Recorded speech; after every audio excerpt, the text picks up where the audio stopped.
Tautomerism को समझने के लिए हमने एसिडिक हाइड्रोजन को समझना जरूरी है। कोई एक कंपाउंड है हमारे पास और इस कंपाउंड में हाइड्रोजन है एसिडिक। ये एसिडिक हाइड्रोजन हमने माइनस किया। माइनस करने के बाद एक एनायन बन गया, नेगेटिवली चार्ज आयन बना, साथ में H पॉजिटिव। मैं अगर इधर माइनस लिख रहा हूं तो H पॉजिटिव इधर प्लस लिख सकता हूं। यहां से हटा करके इसको मैं प्लस लिख सकता हूं इस साइड। ये नेगेटिव चार्ज रेजोनेंस कर पाए अगर, या नेगेटिव चार्ज एक की जगह दो लोकेशन पर अवेलेबल हो, लोन पेयर या फिर कुछ नेगेटिव चार्ज, तो ये H पॉजिटिव जब इससे कंबाइन करेगा तो दो जगह पर कॉम्बिनेशन कर सकता है। तो दो स्ट्रक्चर रिजल्ट में हमें मिलेंगे, वो दोनों स्ट्रक्चर एक दूसरे के स्ट्रक्चरल आइसोमर्स होंगे। और मोर ओवर मैं इन्हें कह सकता हूं कि ये फंक्शनल आइसोमर होंगे, क्योंकि फंक्शनल ग्रुप इन दोनों में अलग अलग होंगे। लेकिन ये स्पेशल टाइप के फंक्शनल आइसोमर्स हैं जो एक दूसरे में इंटरकन्वर्टेबल रहते हैं।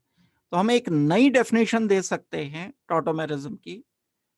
वो फंक्शनल आइसोमर्स जो रैपिड इक्विलिब्रियम में एग्जिस्ट करते हैं, उन फंक्शनल आइसोमर्स को हम बोलते हैं कि ये टॉटोमर्स हैं।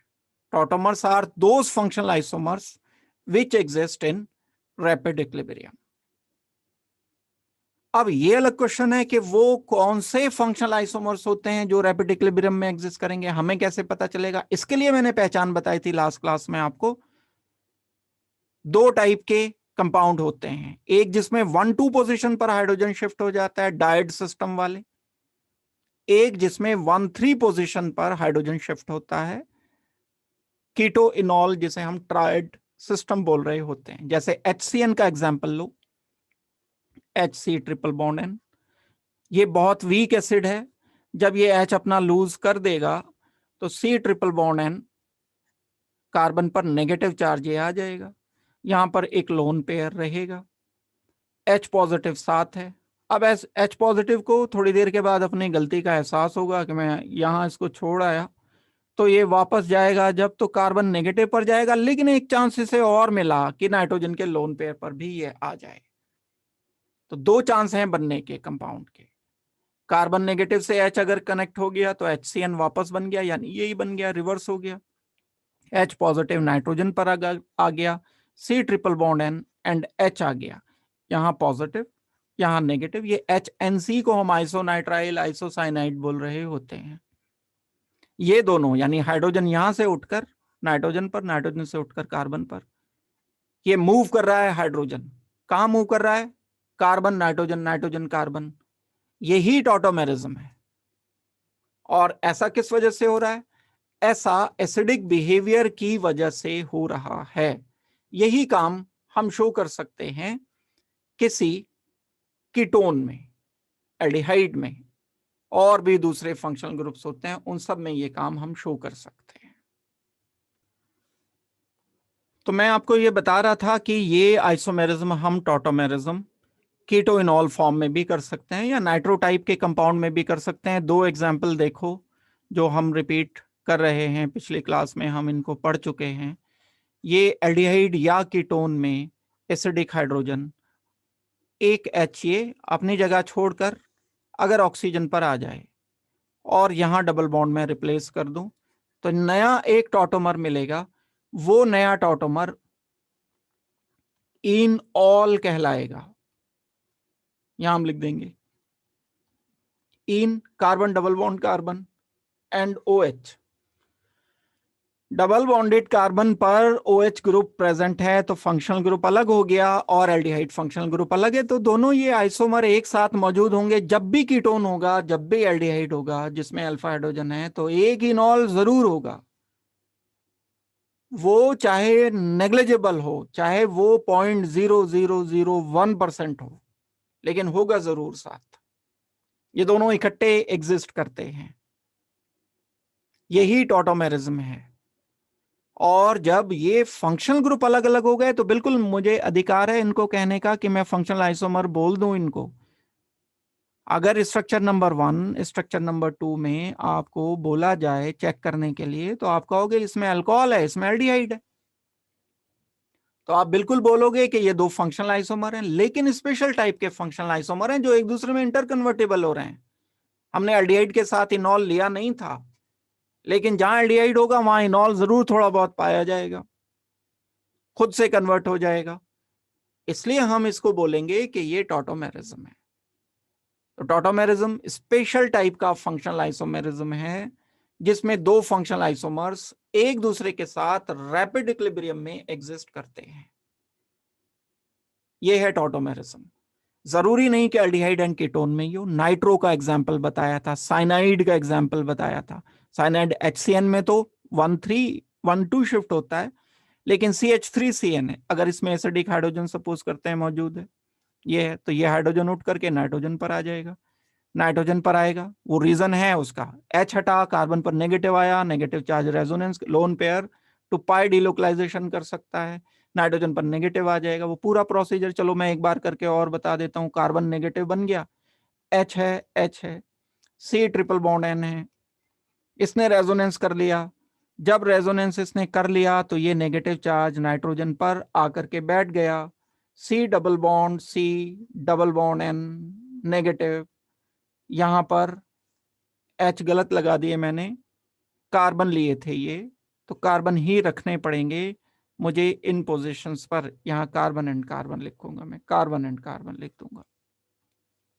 अब जब मैं इस H को वापस, जो H मैंने यहां से हटाया है, ये वाला H जब वापस इसके साथ कॉम्बिनेशन करेगा तो ये कार्बन नहीं, क्योंकि दोनों मौजूद हैं, फर्स्ट एंड सेकंड, कोई ज्यादा कोई कम, अपनी स्टेबिलिटी के अकॉर्डिंग, ज्यादा कौन, जो ज्यादा स्टेबल है, कम कौन, जो कम स्टेबल है, तो अपनी स्टेबिलिटी के अकॉर्डिंग इनके परसेंटेज दोनों फॉर्म्स के अवेलेबल होंगे।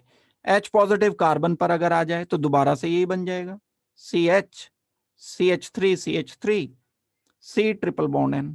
अगर लेकिन ये H पॉजिटिव यहां नाइट्रोजन पर कनेक्ट हो गया तो एक नया स्ट्रक्चर मुझे मिल गया, और वो स्ट्रक्चर होगा C double bond N, C double bond C double bond N, और इस N के साथ H एंड CH3 ये जो स्ट्रक्चर मुझे मिला है, और ये वाला जो पहले वाला स्ट्रक्चर है, ये एक दूसरे के टॉटोमर हैं और एक दूसरे में इंटरकन्वर्टेबल है हाइड्रोजन की शिफ्टिंग से।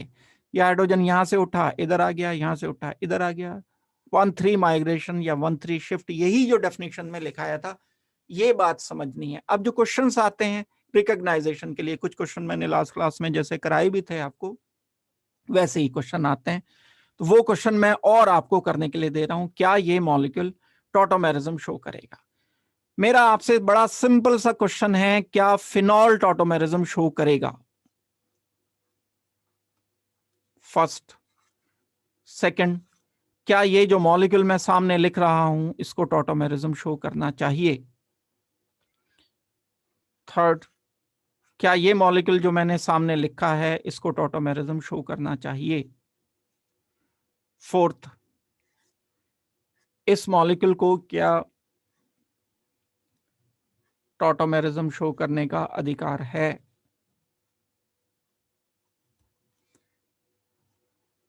फाइव,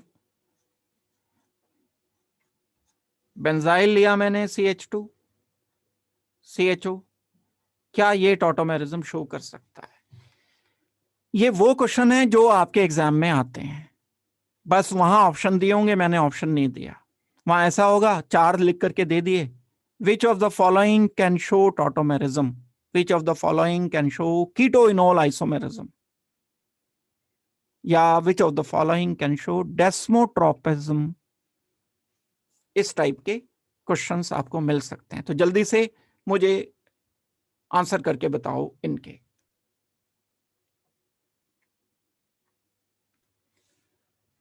फर्स्ट केस में ये जो फिनॉल है मेरे पास, ये इनफैक्ट इनऑल है।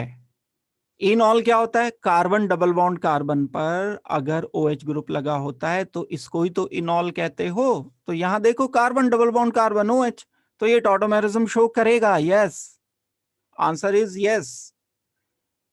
क्या लिखूंगा मैं टॉटोमर? हाइड्रोजन को 1,3 माइग्रेशन कर दो शो, और डबल बॉन्ड इस ऑक्सीजन पर बना दो।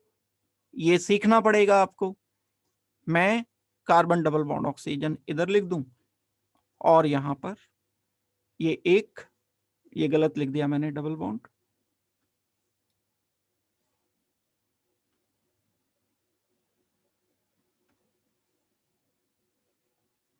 ये टॉटोमर आना चाहिए। वो बात एक अलग है कि ये बहुत कम स्टेबल होगा, ये एक अलग डिस्कशन है। ये ना के बराबर नेग्लिजिबल होता है। ये लगभग 100%, 99.999% ये होगा, ये नेग्लिजिबल होगा। लेकिन फिर भी थ्योरेटिकली अगर क्वेश्चन आता है कि क्या फिनॉल टॉटोमर बनाएगा, तो यस, क्योंकि ये इनॉल है, बनाएगा। सेकंड देखो, सेकंड में इधर तो नहीं बनेगा क्योंकि sp2 है, लेकिन इधर कार्बन दिया है, यहां पर हाइड्रोजन है, तो मैं इसका टॉटोमर लिख सकता हूं, लिखना भी चाहिए टॉटोमर। ये टॉटोमर आप लिख दोगे, यहां पर OH लिख दोगे, यहां डबल बॉन्ड लिख दोगे। टॉटोमर मैंने सेकंड का लिख दिया। थर्ड में नहीं बनेगा क्योंकि ये sp2 कार्बन पर हाइड्रोजन है, sp2 पर हाइड्रोजन है, it can not show tautomerism. Fourth में बनेगा, C डबल बॉन्ड ऑक्सीजन के अल्फा पोजीशन पर ये हाइड्रोजन एक मौजूद है, तो टॉटोमेरिज्म शो करेंगे हम इस हाइड्रोजन को उठा करके ऑक्सीजन पर, और यहाँ डबल बॉन्ड लिखेंगे। थ्योरी आपको लास्ट क्लास में ये बताई थी, मैंने डिस्कस की थी। डबल बॉन्ड आ गया, यहाँ पर OH लिख दिया गया, डबल बॉन्ड लिख देंगे एंड CH3 लिख देंगे। ये इसका टॉटोमर यानी इनॉल स्ट्रक्चर लिख दिया। बेंजीन तो ठीक है, यहां तो एसिडिक हाइड्रोजन नहीं है, लेकिन ये तो है एसिडिक हाइड्रोजन। अल्फा कार्बन पर हाइड्रोजन है, टॉटोमेरिज्म इसको शो करना चाहिए। और अगर लिखने के लिए आए टॉटोमर बनेगा क्या, तो हम बता सकते हैं टॉटोमर जो बन जाएगा वो carbon double bond carbon OH, hydrogen and hydrogen. ये इसका टॉटोमर हमें रिपोर्ट करना है। मतलब क्वेश्चन ये तो आ सकता है कि भाई ये करेगा या नहीं, और ये आएगा कि इसका टॉटोमर बनेगा क्या। अगर क्वेश्चन ये आया कि बनेगा क्या टॉटोमर, तो आपको ये आंसर लिखना पड़ेगा, या जो ऑप्शंस हैं उसमें से आपको ये देखना पड़ेगा। आई होप कि ये वाली बात आपको समझ लग गई होगी। इस सारे डिस्कशन में हमें ये बात पता चली कि दो टॉटोमर होते हैं और वो एक दूसरे में इंटरकन्वर्टिबल होते हैं, लेकिन कौन सा ज्यादा होता है कौन सा कम होता है इससे हमें मतलब नहीं है। जैसे अगर कभी कोई एल्डिहाइड दिया होता है तो आप उसे एल्डिहाइड ही मानते हो, कहीं उसमें साथ इनॉल थोड़ी लिखते हो। एग्जाम्पल के लिए अगर आपको कहा गया कि 10 ml इथेनॉल है ये, तो आप इथेनॉल ही लिखते हो। लेकिन टॉटोमेरिज्म ये कहता है कि इसके साथ जरूर इसका इनॉल मौजूद होगा, इसका इनॉल स्ट्रक्चर जरूर मौजूद होता है। अब वो ज्यादा होगा कम होगा ये मैटर ऑफ डिस्कशन है। इनॉल कितना होगा, 0.01% होगा, 1% होगा, 2% होगा, 3% होगा, या अगर हम इन मैग्नीट्यूड को भी छोड़ दें, ये बोलें कि ज्यादा होगा या कम होगा, तो ये डिपेंड करता है इन ऑल स्ट्रक्चर की स्टेबिलिटी पर। इन ऑल स्ट्रक्चर जितने ज्यादा स्टेबल होते चले जाएंगे उतने ज्यादा कंटेंट उसके आते चले जाएंगे। एक दूसरे टाइप के क्वेश्चन ये आते हैं कि आपसे पूछा जाता है कि ऑर्डर बताओ इनोलाइजेशन का, या जो इनॉल कंटेंट है, इनॉल कंटेंट मतलब इनोलाइजेशन होने के बाद यानी टॉटोमर बनने के बाद जो स्ट्रक्चर लिखा वो ज्यादा होगा या कम होगा। 3 एग्जाम्पल दे देंगे, उनमें सबसे ज्यादा किसमें टॉटोमेरिज्म होगा, सबसे कम किसमें होगा, ये बनने वाले की स्टेबिलिटी पर डिपेंड करता है। अब हमें बनने वाले की स्टेबिलिटी के बारे में फोकस करना है, स्टेबिलिटी पर बाद में फोकस करेंगे। पहले तो हम इस सिंपल एग्जाम्पल को लें, CH3 C double bond oxygen and H, ये मॉलिक्यूल एक और दूसरा मॉलिक्यूल इन ऑल, इसका नाम जान गए आप, इनॉल। ये कीटो, कीटो मतलब एल्डिहाइड को भी कीटो ही कहते हैं, कार्बन डबल बॉन्ड ऑक्सीजन को बस कीटो कहते हैं, कोई नाम नहीं लिख रहे हैं हम इसे जो इसमें कॉन्फ्लिक्ट कोई आएगा। ये इंटरकन्वर्टिबल हम बता रहे हैं एक दूसरे में। यूजुअली जो बिल्कुल सिंपल सीधे सच्चे एल्डिहाइड हैं, ऑर्डिनरी एल्डिहाइड की मैं बात कर रहा हूं, मतलब RCHO ketone, RCOR simple aldehyde या सिंपल कीटोन की स्टेबिलिटी बहुत बहुत ज्यादा होती है in comparison of corresponding इनॉल structures, highly stable.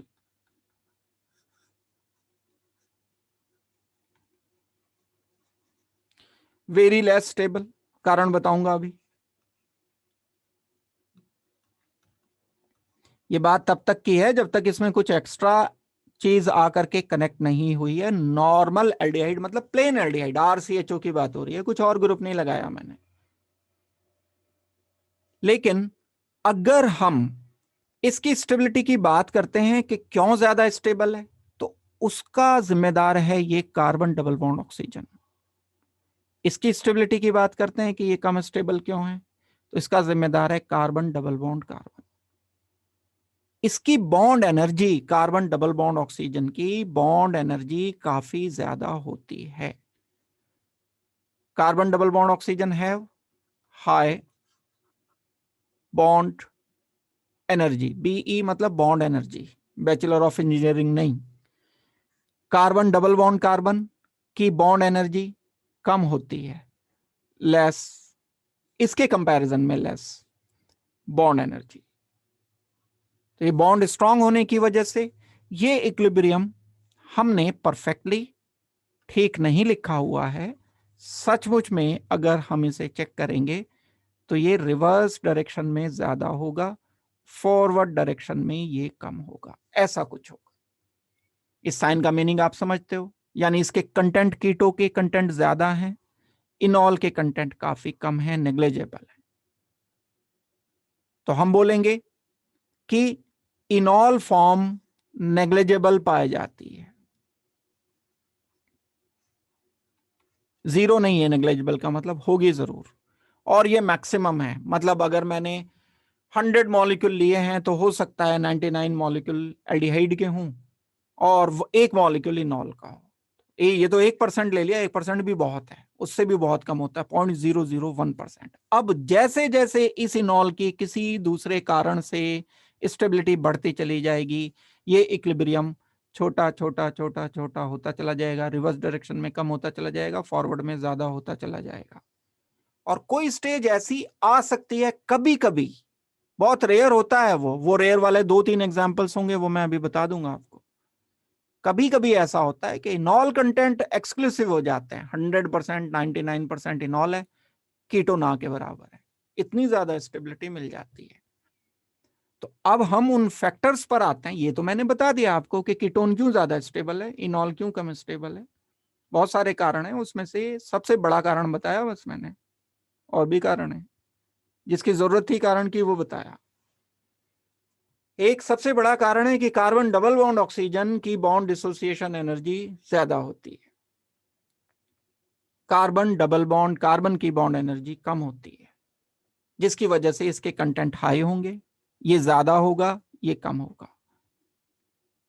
अब हम उन फैक्टर्स को जानने की कोशिश करते हैं जो फैक्टर्स स्टेबिलिटी को, इनॉल की स्टेबिलिटी को गवर्न करते हैं। इनॉल की स्टेबिलिटी को गवर्न करने वाले फैक्टर्स कौन से हैं, ये मैं अभी आपको बता रहा हूं। जो स्टेबिलिटी को गवर्न करने वाले फैक्टर हैं इनॉल की, उसको मैं अभी, इनॉल है, कीटो ज्यादा होगा, इनॉल कम होगा, कारण हमने कर लिया, ये कीटो हो गया एल्डिहाइड वाला, ये इनॉल हो गया। लेकिन ये जो मैंने इक्विलिब्रियम का साइन है, एक्यूरेटली अगर मैं लगाता हूं तो ऐसा कुछ बनेगा, ये साइन कीटो की तरफ ज्यादा, उसका कारण कार्बन डबल बॉन्ड ऑक्सीजन की एनर्जी ज्यादा होती है, कार्बन डबल बॉन्ड कार्बन की एनर्जी कम होती है। या नेट मिलाकर के अगर हम बॉन्ड एनर्जीज की बात करते हैं, सबकी, कीटोन में सारे बॉन्ड की एनर्जी, इनॉल में सारे बॉन्ड की एनर्जी अगर हम चेक करेंगे तो इनॉल के बॉन्ड वीकर आएंगे, कीटो के बॉन्ड स्ट्रॉन्गर आएंगे। ये मेन कारण है जिसकी वजह से ये ज्यादा एग्जिस्ट करता है। ये अमाउंट भी लिखा है, आपको रटने की जरूरत नहीं है कि कितना है, बस ज्यादा और कम देख लो। ये 1500 है, ये 1452 है। कार्बन डबल बॉन्ड कार्बन जो है, कार्बन डबल बॉन्ड ऑक्सीजन जो है वो थोड़ा मुश्किल से टूटता है। तो थर्मोडायनेमिकली 12 किलो कैलोरी पर मोल का अंतर होता है, या 48 किलो जूल पर मोल का अंतर होता है। तो ये कंसिडरेबल है, मतलब बाकी कोई दूसरा फैक्टर तो है नहीं, ये कंसिडरेबल एनर्जी का अंतर है दोनों मॉलिक्यूल में। इसे हम कहते हैं थर्मोडायनेमिक स्टेबिलिटी, क्योंकि बॉन्ड की जो एनर्जीज होती हैं उनको हम थर्मोडायनेमिक स्टेबिलिटी से रिलेट कर सकते हैं। तो आई होप कि आपको ये वाली बात समझ आई होगी। अगर हम इसको और प्रोसीड करते हैं आगे, इसी बात को, स्टेबिलिटी को जांचने की कोशिश करते हैं, तो वो फैक्टर जो स्टेबिलिटी को गवर्न करते हैं, factors affecting stability of tautomers, कौन कौन से फैक्टर्स हैं? ये बात हमें पता चल गई, कीटो फॉर्म ज्यादा स्टेबल है, इनॉल फॉर्म कम स्टेबल है। लेकिन कुछ कंडीशन ऐसी आती है जिसमें इनॉल की तरफ इक्विलिब्रियम शिफ्ट हो जाता है, क्योंकि इनॉल ज्यादा स्टेबल हो जाते हैं। ज्यादा मतलब पहले वाले इनॉल से ज्यादा स्टेबल, ज्यादा मतलब कीटोन से ज्यादा स्टेबल नहीं, मतलब पहले जितना इनॉल स्टेबल था अब ये उससे ज्यादा स्टेबलाइज हो जाएंगे। तो हम क्या बोल सकते हैं यहां पर? हम ये बोलेंगे कि जो इनॉल है उसकी स्टेबिलिटी को गवर्न करने वाले फैक्टर्स कौन कौन से हैं। कौन कौन से फैक्टर्स हैं? एक, एरोमेटिसिटी। ये बड़े काम की चीज है, बड़ी इंपॉर्टेंट बात है ये। एक एग्जांपल मैंने अभी फिनॉल का लेकर के दिया था आपको। एरोमेटिसिटी अगर इनॉल में आ जाती है तो इनॉल स्ट्रक्चर बहुत बहुत बहुत ज्यादा स्टेबल हो जाता है, इवन कीटो से भी ज्यादा स्टेबल हो जाता है। और ये इक्विलिब्रियम अब मुझे शिफ्ट करना होता है इनऑल की तरफ। जैसे फिनॉल इसका टिपिकल एग्जांपल है। फिनॉल टिपिकल एग्जांपल कैसे है, मैं दोबारा से ये लिख करके बता देता हूं। अभी हालांकि हमने ये किया था, लेकिन मैंने इक्विलिब्रियम का साइन तब आपको नहीं लगा करके दिया था। ये एक कीटो फॉर्म दी गई आपको जिसमें कीटोन अवेलेबल है, कार्बन डबल बॉन्ड ऑक्सीजन, और एक ऐसा कीटो है कि इसमें डबल बॉन्ड 2 अवेलेबल हैं। ऐसी कीटो फॉर्म है। आपसे कहा गया कि इसका इनॉल बना के दिखाओ। ये कीटो तो एरोमेटिक नहीं है। एरोमेटिक वही जो कंडीशन पड़ी है, 4 condition aromaticity, cyclic planar, Huckel rule, delocalisation must be allowed throughout the ring. इसमें तो होगा ही नहीं क्योंकि ये कार्बन sp3 है। लेकिन अगर आप इसका इनॉल बना लेते हो, क्या बनाओगे? यहां से आप H हटाओगे, कहां पहुंचाओगे? ऑक्सीजन पर, डबल बॉन्ड इधर लिख दोगे, यानी इनॉल स्ट्रक्चर आपने ऐसा कुछ लिख दिया। जब ये इनॉल लिख दिया तो इसमें तो रिंग आ गया एरोमेटिक। अब ये एरोमेटिक की स्टेबिलिटी की तो बस पूछने की बात ही नहीं कोई, इतना ज्यादा स्टेबल होता है ये कि बस ये सोचेगा कि बस H हटाऊं यहां से और किसी तरह से स्टेबल हो जाऊं, यहां से H को पहुंचाकर ऑक्सीजन पर, और मैं आनंद लूं स्टेबिलिटी का। और ये H यहां से अब हटने को तैयार नहीं होगा, क्योंकि अगर ये H यहां पहुंचा तो ये डिस्टेबलाइज हो रहा है, लेस स्टेबल है। दिस इज लेस स्टेबल क्योंकि नॉन एरोमेटिक है। This is highly highly stable because it is aromatic. Phenol में बेंजीन रिंग है, तो रिवर्स ना के बराबर ये होगा। ये एक्सेप्शनल केस है। एक जनरल, इसके बावजूद भी कि यहां कार्बन डबल बॉन्ड ऑक्सीजन की बॉन्ड डिसोसिएशन एनर्जी ज्यादा है, फिर भी लेकिन उससे बड़ा फैक्टर आ गया भाई यहां तो। उससे बड़ा फैक्टर यहां पर क्या आ गया? उससे बड़ा फैक्टर आ गया एरोमेटिसिटी, बहुत बड़ा फैक्टर है। तो ये एक्सेप्शनल है। फिनॉल में इनॉल ज्यादा स्टेबल होता है, बहुत काम की बात है, बड़ी इंपॉर्टेंट बात है। और सारा का सारा ये इक्विलिब्रियम फिनॉल की तरफ शिफ्ट हो जाता है। नेग्लिजिबल अमाउंट हम कीटो का साथ लिख रहे होते हैं। तो एक फैक्टर हो गया एरोमेटिसिटी। अगर कभी ऐसा देखो कि कीटो फॉर्म नहीं एरोमेटिक है और इनॉल फॉर्म एरोमेटिक है, तब आपको इक्विलिब्रियम इनॉल की तरफ शिफ्ट कर देना हो। और अगर कीटो फॉर्म एरोमेटिक है, इनॉल नहीं है, वो तो कीटो तो नॉर्मली भी ज्यादा स्टेबल होती है, ना भी होते दोनों, सिर्फ कीटो इनॉल सिंपल भी होते तो भी होता। एक बात हमने कर ली, एक पॉइंट जो डिसाइड करता है इनॉल की स्टेबिलिटी को। दूसरे पॉइंट पर आते हैं, हाइड्रोजन बॉन्डिंग। कई बार क्या होता है कि ये तो बात अपनी जगह करेक्ट है कि कीटो फॉर्म कम ज्यादा स्टेबल होती है, इनॉल फॉर्म कम स्टेबल होती है, लेकिन कई बार इनॉल बनने के बाद वो इनॉल हाइड्रोजन बॉन्ड बनाने में कैपेबल हो जाता है। अगर उसने हाइड्रोजन बॉन्ड बना दिया तो वो हाइड्रोजन तो ट्रैप कर गया, अब वो हटेगा नहीं। एग्जाम्पल लेते हैं तभी पता चलेगी बात। मैं एक ही एग्जाम्पल लिखता हूं, कार्बन डबल बॉन्ड ऑक्सीजन का। सिंपल कीटोन या एल्डिहाइड लिया, ये कोई स्पेशलिटी इसमें नहीं है। मैं इसका टॉटोमर बनाऊंगा, यहां से अल्फा पोजीशन से H हटाओगे आप, इस H को हटाकर ऑक्सीजन पर भेज दोगे, डबल बॉन्ड लिख दोगे। इनॉल मैं लिख रहा हूं यहां इसका एक स्ट्रक्चर OH डबल बॉन्ड। इस केस में तो इक्विलिब्रियम बैकवर्ड ही है क्योंकि कीटो है और इनऑल में कोई एक्स्ट्रा स्टेबिलिटी नहीं है। क्यों नहीं है स्टेबिलिटी? क्योंकि ये भाई बनाएगा किससे हाइड्रोजन बॉन्ड? ठीक है, ये हाइड्रोजन कैपेबल है, लेकिन बनाएगा किससे हाइड्रोजन बॉन्ड? ये हाइड्रोजन बॉन्ड बनाने के लिए तो इलेक्ट्रोनेगेटिव एलिमेंट चाहिए ना कोई। तो अभी तो कीटो ही ज्यादा कंसीडर किया जा रहा है। लेकिन मान लो ये था मेरे पास 99.0% और ये था 1%। मान लिया मैंने, मुझे नहीं पता कि कितना है ये, उससे भी 1 से भी कमी होता है एल्डिहाइड में एंड इनॉल में, लेकिन मैं मान लेता हूं, आपको समझाने के लिए ये बात मैंने मान ली। अब मैंने चेंज कर दिया इसे। अब ये तो था 1 2 3 4 ब्यूटेनल था, ये ब्यूटेनल से इनॉल मैंने बना दिया था, तो ब्यूटेनल ज्यादा एग्जिस्ट करेगा, इनॉल कम एग्जिस्ट करेगा। लेकिन अब मैं मॉलिक्यूल कर देता हूं चेंज। मैं इस ब्यूटेनल में एक कार्बन डबल बॉन्ड ऑक्सीजन बढ़ा देता हूं, तो ये अभी भी टॉटोमेरिज्म ऐसे ही करेगा, या तो ये करेगा या ये करेगा, दोनों में से कोई भी करेगा। तो ये मैंने टॉटोमेरिज्म इसी का हाइड्रोजन का यहां माइग्रेट करके इसको इधर भेज दिया। डबल बॉन्ड ऑक्सीजन यहां पर वैसा का वैसा ही है जैसा इस सबस्ट्रेट में था। जो इनॉल है इसमें एक नई बात क्रिएट हो गई है। वो बात क्या है? इस ऑक्सीजन का लोन पेयर जो हाइड्रोजन ऑक्सीजन पर इनॉल का है, इस हाइड्रोजन के साथ हाइड्रोजन बॉन्डिंग शो करेगा। हाइड्रोजन बॉन्डिंग अगर शो हो गई तो इसे तो मिल गई अब स्टेबिलिटी। इस हाइड्रोजन को स्टेबिलिटी मिलने की वजह से अब ये वापस नहीं जाना चाहेगा।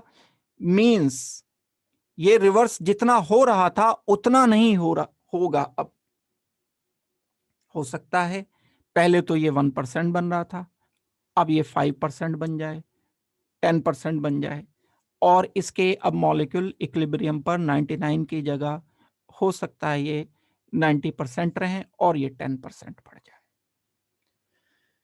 स्टेबिलिटी मिली हाइड्रोजन बॉन्ड से, लेकिन इतनी ज्यादा स्टेबिलिटी नहीं मिली जितनी स्टेबिलिटी एरोमेटिसिटी से मिली थी। एरोमेटिसिटी तो भरपूर स्टेबिलिटी देती है, सारा का सारा इक्विलिब्रियम शिफ्ट हो जाता है इनॉल की तरफ, लेकिन हाइड्रोजन बॉन्डिंग से कुछ स्टेबिलिटी मिलती है। तो ऐसा नहीं होता कि हम एक्सक्लूसिवली बस ये बोल दें कि सारा का सारा ही हो गया शिफ्ट।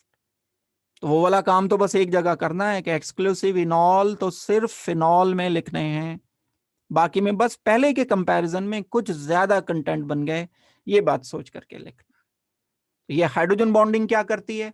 इन ऑल फॉर्म को स्टेबल कर देती है। बिना हाइड्रोजन बॉन्डिंग वाले इनॉल से हाइड्रोजन बॉन्डिंग वाला इनॉल कुछ ज्यादा एग्जिस्ट करेगा, और कुछ ज्यादा अगर एग्जिस्ट ये करेगा तो इसके कंटेंट यानी इक्विलिब्रियम पर परसेंटेज इसकी कुछ बढ़ जाएगी। ये है बात। क्या डिस्कस कर रहे हैं वो वाली बात नहीं भूलनी हमें। इक्विलिब्रियम पर नॉर्मल बात क्या है? कीटो ज्यादा एग्जिस्ट करते हैं, इनॉल कम एग्जिस्ट करते हैं, लेकिन कुछ सर्कमस्टांसेस होते हैं ऐसे जहां इनॉल कंटेंट पहले से बढ़ जाते हैं। एरोमेटिसिटी आ गई तो एक्सक्लूसिव इनॉल हो गया, हाइड्रोजन बॉन्डिंग हो गई तो इनॉल कुछ बढ़ गया, और भी चीजें आएंगी, तीसरी बात चौथी बात भी मैं बताऊंगा। क्लियर हो गई होगी आई थिंक ये बात। यहां दो बातें आई हैं, हाइड्रोजन बॉन्डिंग है एक, वही बताइए अभी, वो दिखाई वही है, एक और चीज है जो इसको स्टेबिलिटी को बढ़ाए है, लेकिन वो पॉइंट हम अलग से डिस्कस करेंगे। तो अभी तो हम हाइड्रोजन बॉन्डिंग को फोकस कर रहे हैं। हाइड्रोजन बॉन्डिंग अगर बन जाती है इनॉल में, तो इनॉल कंटेंट वैसे तो कम रहते हैं क्योंकि एल्कीन के बॉन्ड स्ट्रेंथ कम रहते हैं, लेकिन हाइड्रोजन बॉन्डिंग की वजह से कंसीडरेबल इनॉल कंटेंट इंक्रीज कर जाते हैं। आई होप कि ये वाली बात आपको समझ आ गई होगी। तो हम क्या कह सकते हैं, enol form is stabilise by intramolecular hydrogen. अब इसमें एक और एडिशनल बात है, ये इंट्रामोलिकुलर मतलब विद इन द मॉलिक्यूल की थी ना मैंने हाइड्रोजन बॉन्डिंग, दो टाइप की हाइड्रोजन बॉन्डिंग होती है, दो डिफरेंट मॉलिक्यूल में थोड़ी हुई है, with in the molecule hydrogen bonding हुई है, तो इंट्रामोलिकुलर हाइड्रोजन बॉन्डिंग नाम देना पड़ेगा आपको इसको, तो हम इंट्रामोलिकुलर हाइड्रोजन बॉन्डिंग इसको नाम देंगे। तीसरी बात पर आ जाते हैं। तीसरी बात है कॉन्जुगेशन। ये एक टेक्निकल वर्ड है, ये कहा जाता है रेजोनेंस को। जब दो डबल बॉन्ड ऐसे हैं, double bond, single bond, double bond, तो इनको कहा जाएगा पाई बॉन्ड कॉन्जुगेटेड है। पाई फिर सिग्मा फिर पाई, कॉन्जुगेटेड डबल बॉन्ड है। फिर दो ऐसे भी हो सकते हैं। कॉन्जुगेटेड मतलब ऑल्टरनेट पर जब डबल बॉन्ड होते हैं, आपने रेजोनेंस थ्योरी पढ़ रखी है, उसकी वजह से इसको स्टेबिलिटी बहुत ज्यादा मिलती है। ये पाई बॉन्ड है, यहां पाई बॉन्ड इधर लगा हुआ है, तो ये कॉन्जुगेशन पूरा एक्सपेंड कर जाता है, एक्सटेंडेड फॉर्म में हो सकता है ये कॉन्जुगेशन। ये पाई बॉन्ड इस यहां ना बन के इन दोनों के बीच में बन सकता है, यहां ना बनकर इन दोनों के बीच में, तो स्टेबिलिटी बहुत ज्यादा मिल जाती है कॉन्जुगेटेड सिस्टम में।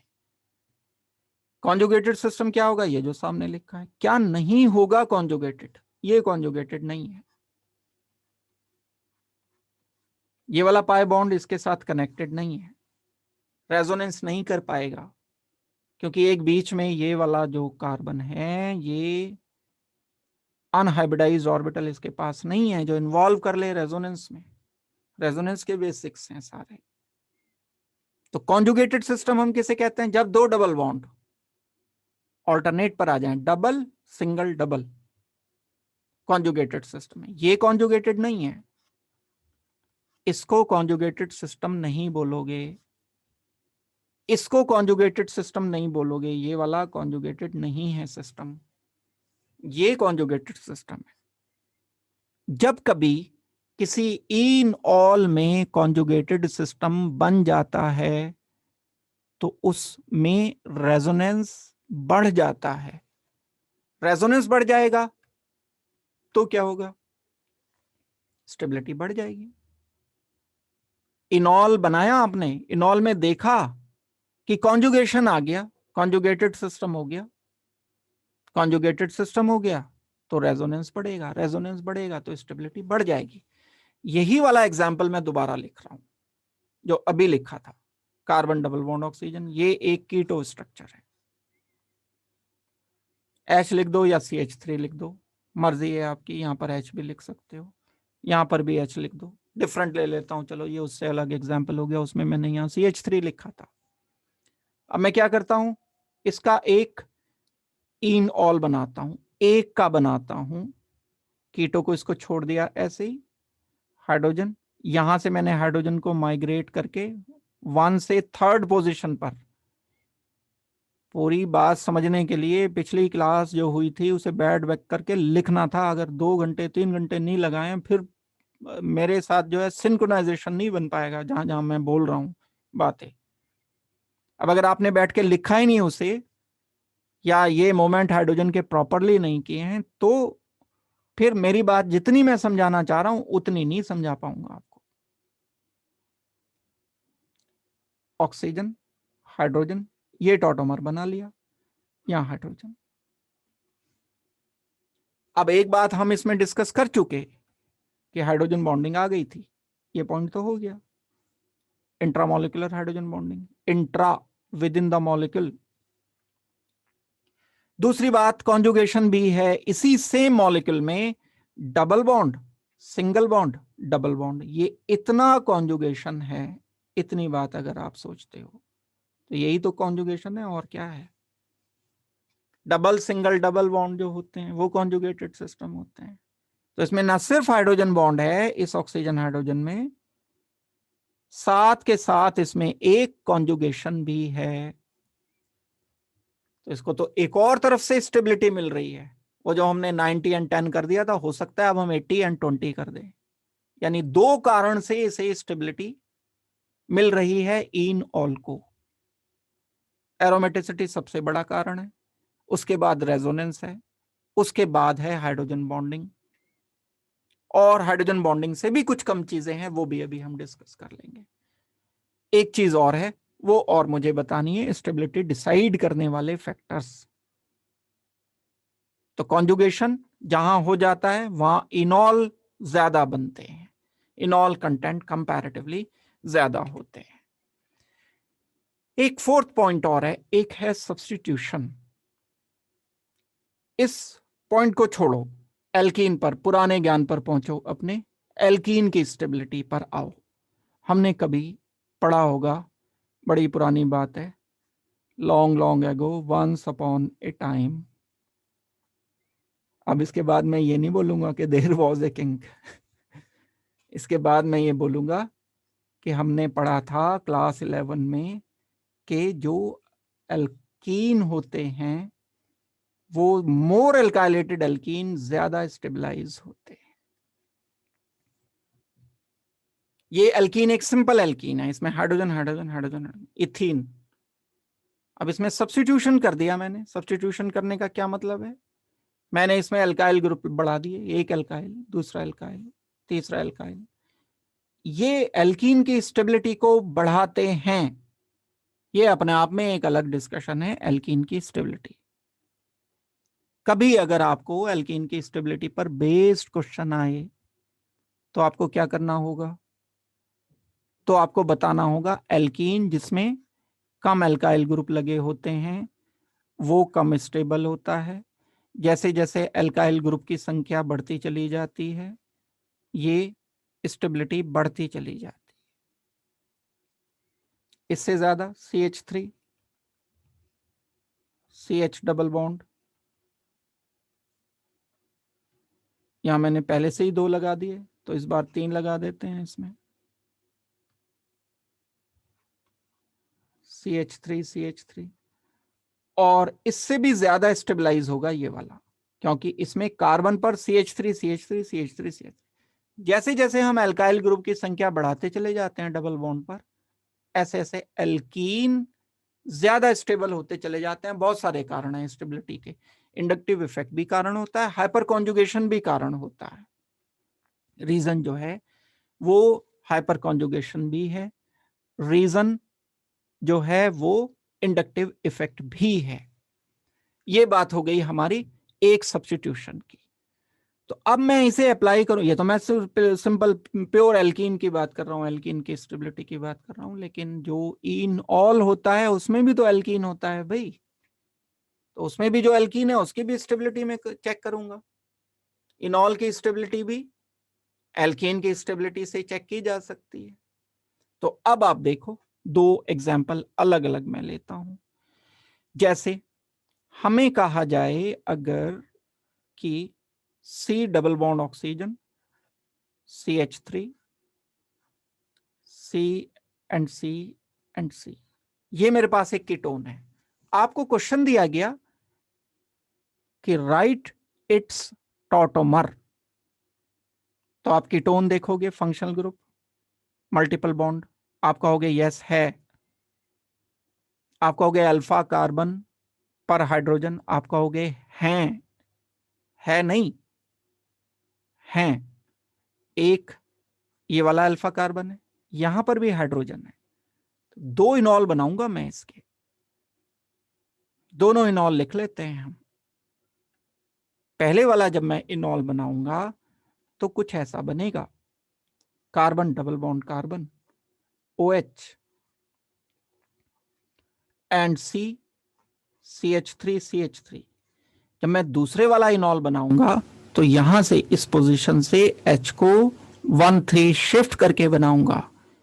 1,3 शिफ्ट करके जब मैंने बना दिया, C double bond oxygen, double bond carbon and carbon, ये बना दिया।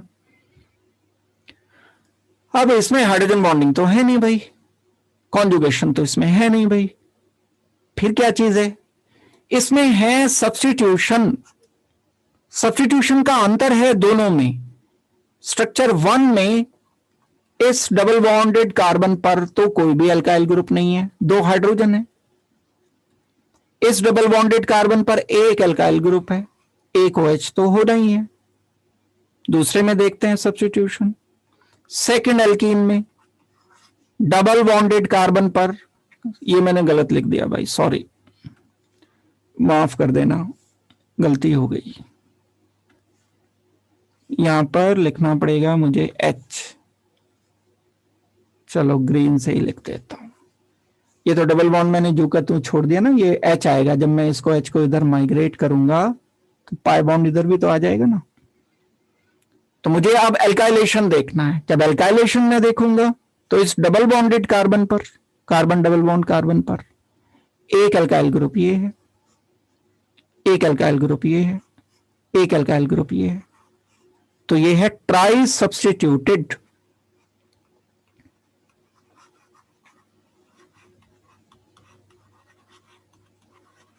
और ये है मोनो सब्स्टिट्यूटेड, इसको बोला जाएगा मोनो सब्स्टिट्यूटेड। जितने ज्यादा सब्स्टिट्यूशन उतना ज्यादा एल्कीन स्टेबल। तो ये एल्कीन ही तो है, second will be more stable then first. तो हमने डिसाइड कर लिया कि 2 इनॉल में से ज्यादा स्टेबल इनॉल कौन सा है। अगर हमने ये डिसाइड कर लिया कि कौन सा ज्यादा स्टेबल है, तो हमने ये भी बता दिया कि कंटेंट किसके ज्यादा होंगे, परसेंटेज किसका ज्यादा होगा, रेस्पेक्टिवली एक दूसरे के। फर्स्ट के कंपैरिजन में सेकंड ज्यादा होगा। मैं ये नहीं बता सकता कि 12% होगा या 12.2% होगा, ये मुझे मैग्नीट्यूड का क्या पता। बस इतना पता है कि second will be greater than first, बस इतनी बात पता है, इससे ज्यादा नहीं पता। 2 को कंपेयर कर सकते हैं तो कंपैरिजन की प्रॉब्लम आ सकती है। बस क्वेश्चन जो आते हैं इसमें आपको कीटो फॉर्म्स दे देते हैं, एक्सटेंट ऑफ इनोलाइजेशन किसमें ज्यादा है किसमें कम है। एरिया बड़ा इंपॉर्टेंट है, क्वेश्चन उठने का बहुत इंपॉर्टेंट एरिया है। बड़े स्ट्रॉन्ग चांस होते हैं यहां से क्वेश्चन आने के। 4 पॉइंट डिसाइड करेंगे इनॉल को, इनॉल के कंटेंट की को, इनॉल बनने के वे को, इनॉल बनने के परसेंटेज को। नंबर 1 एक एरोमेटिसिटी हो गया, दूसरा कॉन्जुगेशन, तीसरा hydrogen bonding and fourth substitution. ये 4 चीजें मिलजुल करके डिसाइड करती हैं। अब हमसे अगर क्वेश्चन पूछा जाए, अब मैं आ रहा हूं क्वेश्चन पर, जो क्वेश्चंस आपको मिलेंगे एग्जाम में, वो क्वेश्चन किस तरह के होंगे। अरेंज एक्सटेंट ऑफ इनोलाइजेशन,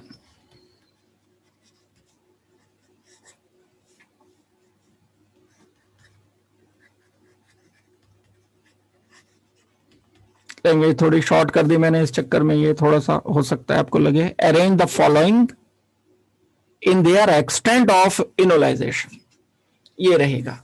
मैं 2-3 मॉलिक्यूल लिख रहा हूं, आपको बताना है कि ज्यादा इनोलाइजेशन कहां होगा, कम इनोलाइजेशन कहां होगा। एक लिख दिया मैंने, ये डबल बॉन्ड ऑक्सीजन, और यहां पर ये लिखा 1। दूसरा मैंने लिखा ये डबल बॉन्ड ऑक्सीजन।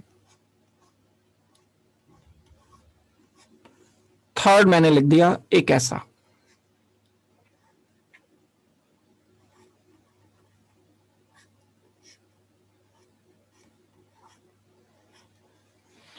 फोर्थ मैंने लिखा ये।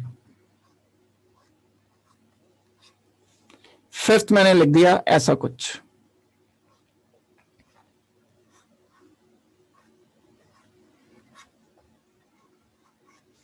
ये 5 दिए हैं आपको सॉल्व करने के, आपको इनके ऑर्डर बताने हैं। पहला तो लिख दिया, ये दूसरा, ये तीसरा, ये चौथा, ये पांचवा।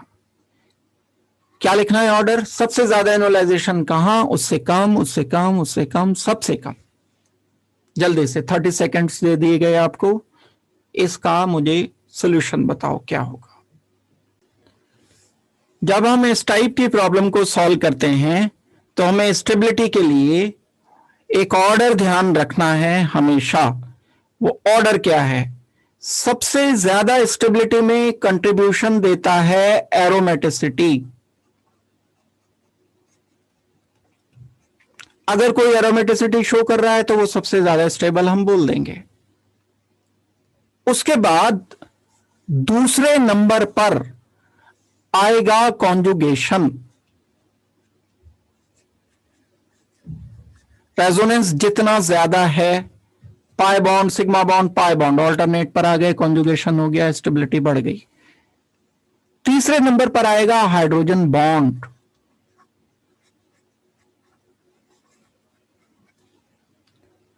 एंड फोर्थ नंबर पर आना चाहिए सबसे कम कंट्रीब्यूशन जो होता है, वो होता है सब्स्टिट्यूशन का। इसकी बात हम सबसे बाद में मानेंगे।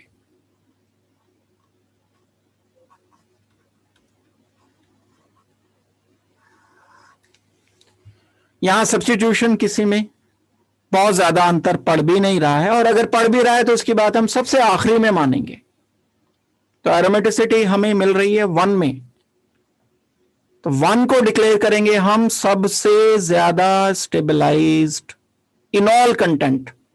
एक्सटेंट ऑफ इनोलाइजेशन सबसे ज्यादा होगा, यानी इनॉल सबसे ज्यादा बनेगा फर्स्ट में, क्योंकि फर्स्ट एरोमेटिक बन गया ये। सेकंड में अगर मैं चेक करूंगा तो यहां दो फिनोमेनन हैं सेकंड में। एक तो हाइड्रोजन बॉन्डिंग हो गई ऑक्सीजन एंड हाइड्रोजन से, और एक कॉन्जुगेशन है double bond, single bond, double bond. ये अगर कॉन्जुगेशन भी हो गया, हाइड्रोजन बॉन्डिंग भी हो गई, तो ये नंबर 2 पर आ जाएगा। ये हो गया 1, चलो फर्स्ट की जगह इसे 1 लिख लो ऐसे, ये 2। उसके बाद जब मैं थर्ड में आता हूं तो इनॉल बनाया मैंने। इनॉल ये जब मैं बनाता हूं तो हाइड्रोजन बॉन्डिंग होगी इस ऑक्सीजन इस हाइड्रोजन में, लेकिन कॉन्जुगेशन नहीं है, तो 2 से तो कम होना चाहिए इसको, 3 को। फिर मैं फोर्थ में आता हूं, फोर्थ का इनॉल मैंने लिख दिया, ये वाला फोर्थ का इनॉल स्ट्रक्चर लिखा। इनॉल तो है लेकिन हाइड्रोजन बॉन्डिंग नहीं है इसमें, फोर्थ नंबर पर आ गया। और फिफ्थ का तो इनॉल बन ही नहीं पाएगा, तो एक्सटेंट ऑफ इनोलाइजेशन तो 0 ही हो गया। दैट मीन्स 5 में सबसे कम होगा। जो हमारा आंसर था उसी ऑर्डर में लिखा हुआ है। ये रेफरेंस प्रॉब्लम है आपके लिए। आपको ये प्रॉब्लम इनोलाइजेशन, लैंग्वेज कुछ भी हो सकती है, एक्सटेंट ऑफ इनोलाइजेशन, इनॉल कंटेंट, या स्ट्रक्चर दे दिए कि कौन सा ज्यादा होगा कौन सा कम होगा, ये वाला जो ऑर्डर लिखा है ऊपर, बस इसको दिमाग में रखो। पहला प्रायोरिटी एरोमेटिसिटी को, फिर कॉन्जुगेशन को, फिर हाइड्रोजन बॉन्डिंग को, फिर सब्स्टिट्यूशन को। इस ऑर्डर में चलना है हमें, तो हम फाइनली यहां डिसाइड कर पाएंगे। इस क्वेश्चन में आपको यह बताना है कि इनॉल कंटेंट सबसे ज्यादा कहां बनेंगे, यानी एक्सटेंट ऑफ इनोलाइजेशन कहां सबसे ज्यादा होगा। इन 3 में सबसे ज्यादा इनॉल किस में बनेगा, सबसे कम इनऑल किस में बनेगा। एक क्वेश्चन की लैंग्वेज। दूसरी, एक्सटेंट ऑफ टॉटोमराइजेशन कहां होगा, जहां इनोलाइजेशन ज्यादा होगा। और तीसरी language, arrange the following in increasing order of percentage of इनॉल। सबसे ज्यादा परसेंटेज वहीं तो होगी जहां एक्सटेंट ज्यादा होगा।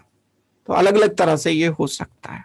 जल्दी से सॉल्व करो, 30 सेकेंड में दे रहा हूं, सॉल्व करके रीजन समेत मुझे आंसर बताना। अगर हम इसमें एक्सटेंट ऑफ इनोलाइजेशन देखते हैं तो इनॉल बना लो, इनॉल जब आप बनाओगे तो इधर से तो बनेगा नहीं, यहां से बनेगा। यहां से जब आप बनाओगे तो डबल बॉन्ड जो का तू, डबल बॉन्ड ऑक्सीजन, यहां पर डबल बॉन्ड लिख दिया, OH लिख दिया एंड H लिख दिया। जब हमने ये टॉटोमर बनाया तो बनाने के बाद इसमें जब चेक किया तो हाइड्रोजन बॉन्डिंग आ गई। एक इफेक्ट। दूसरा इफेक्ट कॉन्जुगेशन, डबल बॉन्ड है। ये वाला नया ये तो पहले से था, इसको नहीं गिनवाना, ये तो पहले से मौजूद है, इसको थोड़ा ही जोड़ लोगे। अगर पहले से मौजूद है इसे एडिशनल नहीं मानोगे। ये नया क्रिएट हुआ है, ये नहीं था, ये कॉन्जुगेटेड नहीं है। डबल, सिंगल, फिर सिंगल, ये कॉन्जुगेशन नहीं है, लेकिन अब आ गया कॉन्जुगेशन। तो दो इफेक्ट हैं, एक कॉन्जुगेशन और एक हाइड्रोजन बॉन्डिंग। यहां हमने चेक किया, यहां जब चेक किया तो डबल बॉन्ड फॉर्म होने के बाद कोई हाइड्रोजन बॉन्डिंग नहीं बन पाई, कोई कॉन्जुगेशन नहीं हुआ। ठीक है, इससे तो कम ही होगा ये सेकंड वाला। फर्स्ट देखते हैं, डबल बॉन्ड बन जाएगा लेकिन कोई हाइड्रोजन बॉन्डिंग नहीं होगी, कोई कॉन्जुगेशन नहीं होगा। सेकंड एंड फर्स्ट में एक अंतर है, सब्स्टिट्यूशन ज्यादा है इसमें, try substituted, mono substituted. Double bond वो ज्यादा स्टेबल होते हैं जहां अल्काइल ग्रुप ज्यादा लगे होते हैं, तो सेकंड में ज्यादा इनॉल बनेगा। थर्ड तो हो ही गया था, सबसे पहले नंबर पर थर्ड, फिर उसके बाद सेकंड, और सबसे कम 1, क्योंकि इसमें एल्काइलेशन भी नहीं है। इसमें कम से कम एल्काइलेशन तो है, एल्काइल ग्रुप तो है 3। सब्स्टिट्यूशन बताया था एक फैक्टर होता है। तो ये कारण हम दे सकते हैं,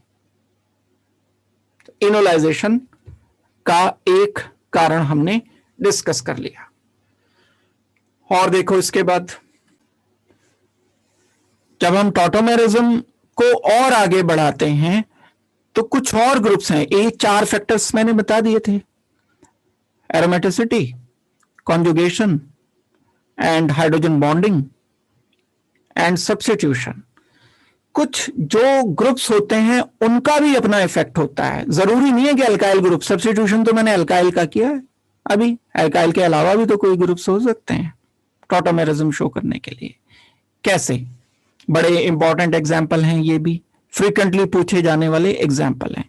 एक आपको बोला गया C double bond oxygen CH3 and यहां पर लिखा है कुछ भी नहीं, बस H।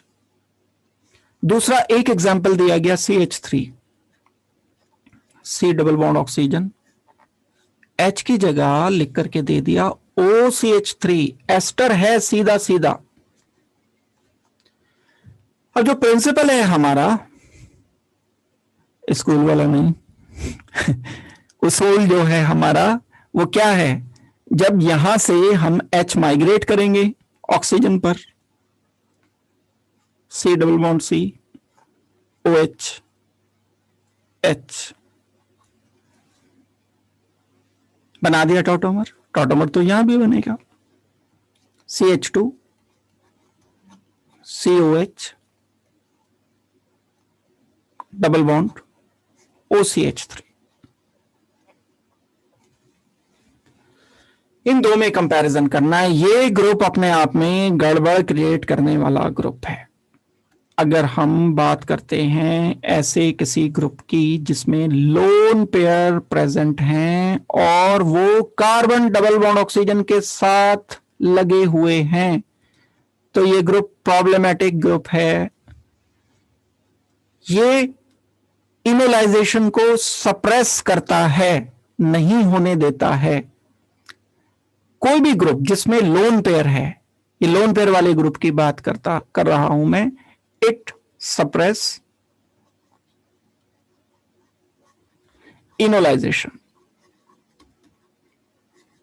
अभी कारण मैं बता देता हूं तो एकदम बात समझ आ जाएगी।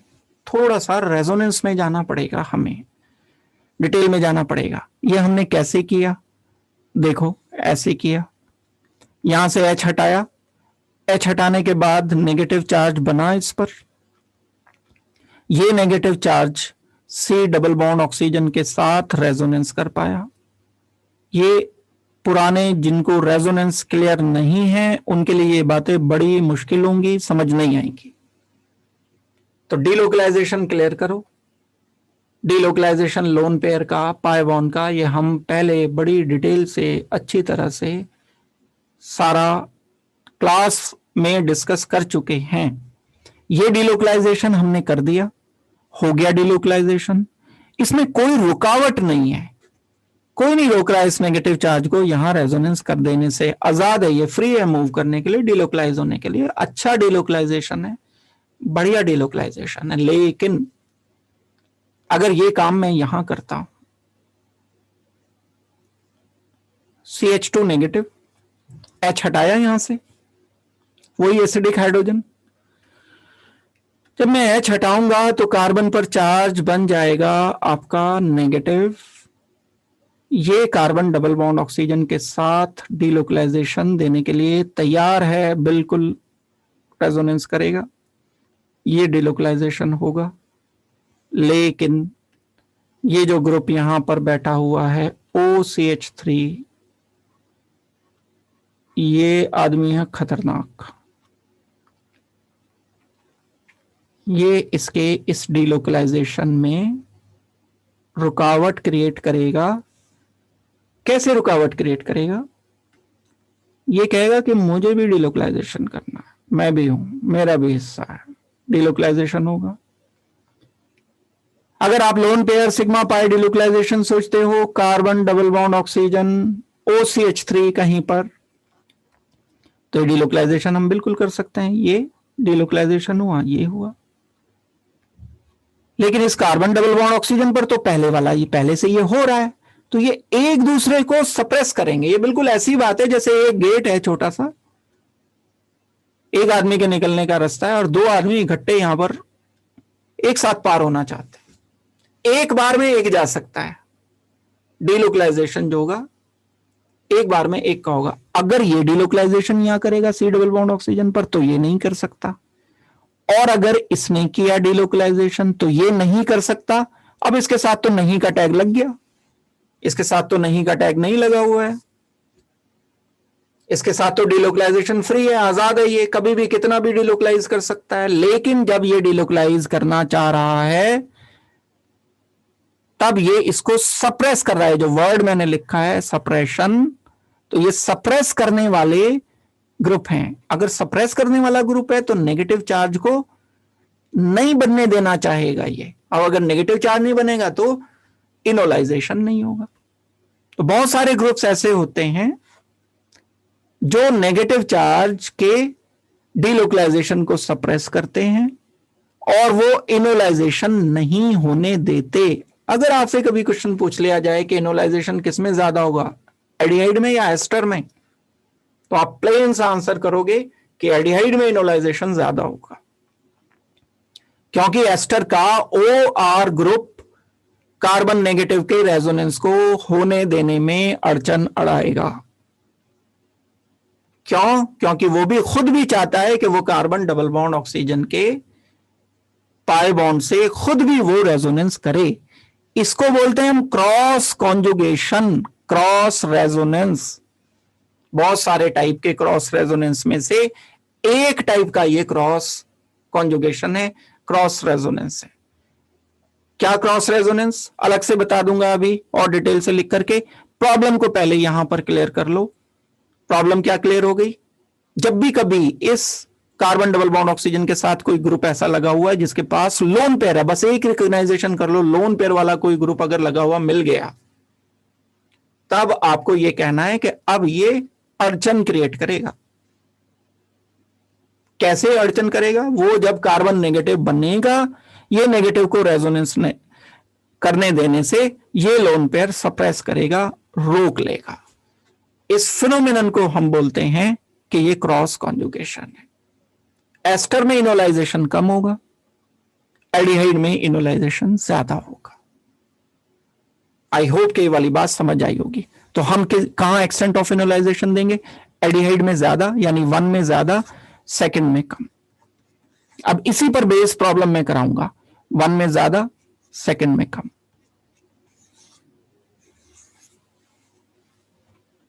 अभी तो मैंने 2 दी जानबूझ करके, लेकिन 3 4 5 को जब हम इकट्ठा कर देंगे तो सारी, अभी मैंने वो वाले फैक्टर नहीं इसके साथ मर्ज किए, एल्काइलेशन, कॉन्जुगेशन, वो इनके साथ मर्ज करके अब एक एडिशनल, यानी 4 के साथ एक एडिशनल फैक्टर आपको और मिल गया, क्रॉस कॉन्जुगेशन वाला।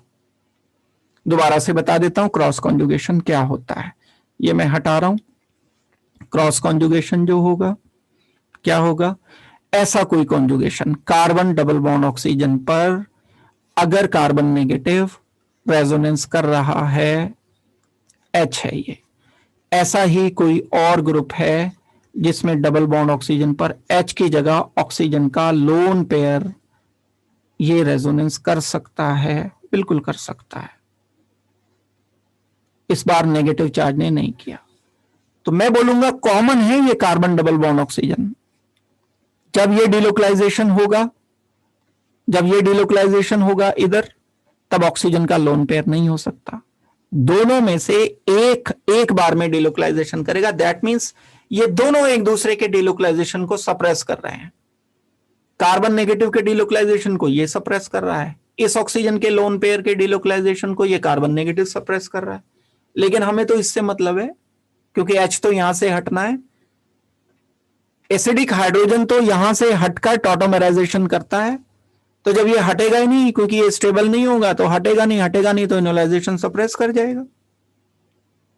जहां भी क्रॉस कॉन्जुगेशन इस टाइप का होगा, टाइप है क्रॉस कॉन्जुगेशन के अलग अलग, क्रॉस कॉन्जुगेशन जहां पर इस टाइप का होगा वहां पर इनोलाइजेशन सप्रेस कर जाएगा। क्रॉस कॉन्जुगेशन से इनोलाइजेशन कुछ बढ़ भी जाता है, कहां बढ़ेगा वो मैं एग्जांपल अभी आपको बता देता हूं। आई होप कि ये वाली बात आपको समझ आई होगी। अब अगर आपको ये कहा जाए कि एक एग्जांपल ऐसा है, C double bond oxygen, C double bond oxygen and H, एक ये, और दूसरा एग्जांपल ये डबल बॉन्ड ऑक्सीजन, यहां पर H लगा हुआ है, ये C डबल बॉन्ड ऑक्सीजन तो हो गए। अब मैं यहां से कार्बन से H हटाकर एक नेगेटिव चार्ज लिख देता हूं। ये नेगेटिव चार्ज जब मैं लिखूंगा तो कार्बन नेगेटिव जो जनरेट हुआ है, ये कार्बन नेगेटिव रेजोनेंस कर सकता है, इसको कोई सप्रेस नहीं कर रहा है, बल्कि ये कार्बन नेगेटिव रेजोनेंस जब इधर किया तो ठीक है डिलोकलाइजेशन हो गया, लेकिन इसके पास एक और मौका है, और I can also right like this, ये इधर ना करके इधर कर ले डिलोकलाइजेशन। ऐसा हो गया कि आदमी एक है, गेट 2 है जाने के। ये आदमी यहां खड़ा इधर से भी जा सकता है, इधर से भी जा सकता है। पहले वाले केस में उल्टा था, पहले वाले केस में क्या था, गेट 1 था, आदमी 2 थे। अब ये 2 आदमी एक बार में नहीं जा सकते। एक इधर से जंप लगाने की कोशिश कर रहा है, ड्राइंग पे मत हंसना मेरी, ये इधर से जा रहा है, साथ के साथ नहीं जा सकते। एक बार ये जब जाएगा तो ये इंतजार करेगा, रुक जाएगा, दैट मींस सप्रेशन हो गया उसके डिलोकलाइजेशन का। ये डिलोकलाइजेशन ऐसा है, ये भी क्रॉस कॉन्जुगेशन है, रेजोनेंस इस साइड भी हो रहा है, इस साइड भी रेजोनेंस हो रहा है, लेकिन इस रेजोनेंस से तो इस कार्बन नेगेटिव को और ज्यादा स्टेबिलिटी मिल रही है। ऐसे केस में कॉन्जुगेशन होकर इनोलाइजेशन ज्यादा होगा। ये वाला ग्रुप कोई carbon double bond oxygen help करता है इनोलाइजेशन में, दिस ग्रुप हेल्प्स, सप्रेस नहीं करेगा इन इनोलाइजेशन, ये इनोलाइजेशन में हेल्प करेगा। अब वो बात एक अलग है कि यहां टॉटोमर बन जाएगा तो हाइपर कॉन्जुगेशन, यहां सॉरी हाइड्रोजन बॉन्डिंग भी होगी, यहां कॉन्जुगेशन भी बन जाएगा, डबल सिंगल डबल। लेकिन एक और एडिशनल बात है, वो एडिशनल बात क्या है, कार्बन नेगेटिव इनोलाइजेशन करने में इसलिए ज्यादा हेल्पफुल है क्योंकि कार्बन नेगेटिव की स्टेबिलिटी 2 तरफ रेजोनेंस हो जाने की वजह से ज्यादा हो जाएगी। तो ऐसे ग्रुप मदद करते हैं। ये तो नहीं भी देखोगे तो चल जाएगा, ऑर्डर हमारा सही निकलेगा, क्योंकि 2 पॉइंट वो जो मैंने बता दिए आपको वो एप्लीकेबल रहेंगे। वो 2 पॉइंट कौन से एप्लीकेबल रहेंगे, कॉन्जुगेशन एंड हाइड्रोजन बॉन्डिंग इसमें इंक्लूड हो जाएगी, साथ आ जाएगी। लेकिन वो जो एक पॉइंट अभी इससे पहले बताया, एस्टर में OCH3 OR ग्रुप जो है वो एक एडिशनल बात आपकी है। तो अब मैं आपको क्वेश्चन दे रहा हूं करने के लिए, उन क्वेश्चन को आपको सॉल्व करके बताना है कि किस में इनोलाइजेशन ज्यादा आपको रखना है, किस में इनोलाइजेशन आपको कम रखना है। C double bond oxygen CH3 OCH3, C double bond oxygen के साथ CH3 लगा है, ये 1 हो गया, ये 2 है। थर्ड एक है C double bond oxygen,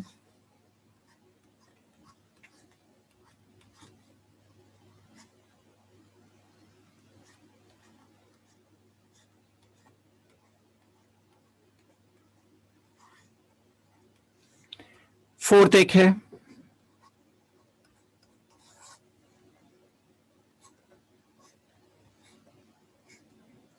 carefully इसको करना है, इन चारों में एक्सटेंट ऑफ इनोलाइजेशन बताना है। The question is arrange the following in order of their enolisation.